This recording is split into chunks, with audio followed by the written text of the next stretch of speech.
Hello दोस्तों, मेरा नाम अनपिट और आप देख रहे हैं आपका अपना चैनल पीपीएससी क्लियर करो। अगर आप हमारे चैनल पर पहली बार आए तो चैनल को सब्सक्राइब करके साथ दिए बेल आइकन को ऑल पर प्रेस कर दें और वीडियो को लाइक शेयर कमेंट करके जरूर बताएं कि वीडियो कैसी लगी। तो चलिए वीडियो स्टार्ट करते हैं। तो यूपीएससी परीक्षा को पास करने के लिए सबसे ज़रूरी यही होता है कि आपने किस उत्साह और किन किताबों को पढ़कर आपने इसकी तैयारी किया। और अगर आपको तैयारी की सही डायरेक्शन मिल जाए तो आपको कोई भी यूपीएससी को एक बार में क्रैक करने से कोई भी नहीं रोक सकता। तो आज मैं इस वीडियो में ऐसे ही कुछ किताबों की लिस्ट लेकर आया हूँ जो खुद की टॉपर्स ने सजेस्ट की हैं कि ये किताबें अच्छी हैं, जिन किताबों को पढ़कर आप आसानी से आप आईएएस को कंप्लीट कर सकते हैं। तो चलिए आज की वीडियो स्टार्ट करते हैं। तो वीडियो को विदाउट स्किप किए हुए पूरा देखें। तो चलिए वीडियो अब स्टार्ट करते हैं। परीक्षा में इतिहास, भारतीय कला और संस्कृति, राजनीति शास्त्र और इंटरनेशनल रिलेशन, अर्थशास्त्र या फिर साइंस एंड टेक्नोलॉजी, सामान्य विज्ञान और सामान्य ज्ञान के विषयों से प्रश्न पूछे जाते हैं। तो आइए हम जानते हैं कि आप किन किताबों को पढ़कर आप आसानी से यूपीएससी को क्रैक कर सकते हैं। तो चलिए अब उन किताबों के बारे में जानते हैं। तो सबसे पहले बात करते हैं इतिहास की। तो इतिहास को पढ़ने के लिए आपको एनसीईआरटी की क्लास 6 से लेकर क्लास 12 तक एनसीईआरटी की बुक्स को पढ़ना होगा, क्योंकि एनसीईआरटी की बुक्स को पढ़ने के बाद ही आपको इतिहास की बेसिक जानकारी हो पाती है। और इसके अलावा आप उन किताबों को भी पढ़ सकते हैं जिनके बारे में अभी मैं आपको बता रहा हूँ, आगे मैं आपको बताऊँगा।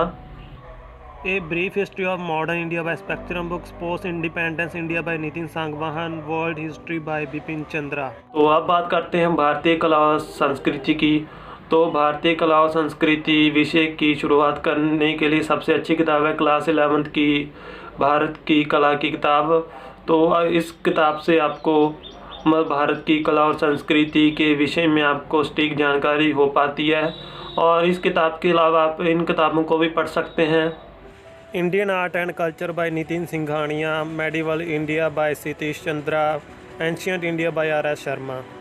तो अब बात करते हैं भूगोल की। तो इसमें आपको इस विषय में आपको धरती की रचना, वायुमंडल, वर्षा, जंगल और बहुत सारे टॉपिक्स को पढ़ना होता है। तो भूगोल की तैयारी के लिए आपको एनसीईआरटी की बुक्स पढ़ना आपके लिए बहुत अच्छा है। और इसके अलावा आप इन बुक्स को भी पढ़ सकते हैं भूगोल की तैयारी के लिए। Class 6 to 12 geography NCERT books, certificate physical and human geography by GC Leong, Indian and world geography. तो अब है राजनीति शास्त्र और संविधान। तो सभी सब्जेक्ट्स की तरह राजनीति शास्त्र और संविधान में भी आपको क्लास 6 से लेकर क्लास 12 तक एनसीईआरटी की बुक्स पढ़ना बहुत ही ज़रूरी है। और इसके अलावा आप इन बुक्स को भी पढ़ सकते हैं जो मैंने बताई हैं। लक्ष्मीकांत की इंडियन पॉलिटी। तो अब बात करते हैं अर्थशास्त्र की। तो इकोनॉमिक्स एक ऐसा सब्जेक्ट है जिसमें हम देश में आए बदलाव और विकास के बारे में जानते हैं, और ये एक हार्ड सब्जेक्ट में से एक है। तो इस सब्जेक्ट को अच्छे से पढ़ना और समझना बहुत ही ज़रूरी होता है। तो ये आप इस सब्जेक्ट के रिलेटेड क्वेश्चंस को हल कर पाएंगे। तो इसकी तैयारी के लिए आप निम्नलिखित किताबों को पढ़ सकते हैं अच्छे से। Class 6 to 12 economics NCERT books, Indian economy bye Ramesh Singh, economy bye Sanjeev Verma. तो अब बात करते हैं इंटरनेशनल रिलेशन और करंट अफेयर्स की। तो इसके लिए आप इसकी तैयारी के लिए आप जो वेबसाइट है मिनिस्ट्री ऑफ एक्सटर्नल अफेयर्स, इसका सहारा ले सकते हैं। तो इस साइट में आपको इंटरनेशनल रिलेशन और भारत की विदेश नीतियों के बारे में सारी जानकारी मिल जाती है। इसके अलावा आप करंट अफेयर्स के लिए सरकार की जो वेबसाइट है जैसे पीआईबी और यूपीआरएस का सहारा ले सकते हैं। और करंट अफेयर्स के लिए तो आपको हर रोज़ न्यूज़पेपर पढ़ना ही चाहिए और नोट्स बनाने चाहिए। और अब बात करते हैं साइंस एंड टेक्नोलॉजी की। तो इसकी तैयारी के लिए आपको क्लास 6 से लेकर 10 तक की किताबों को पढ़ना काफ़ी है।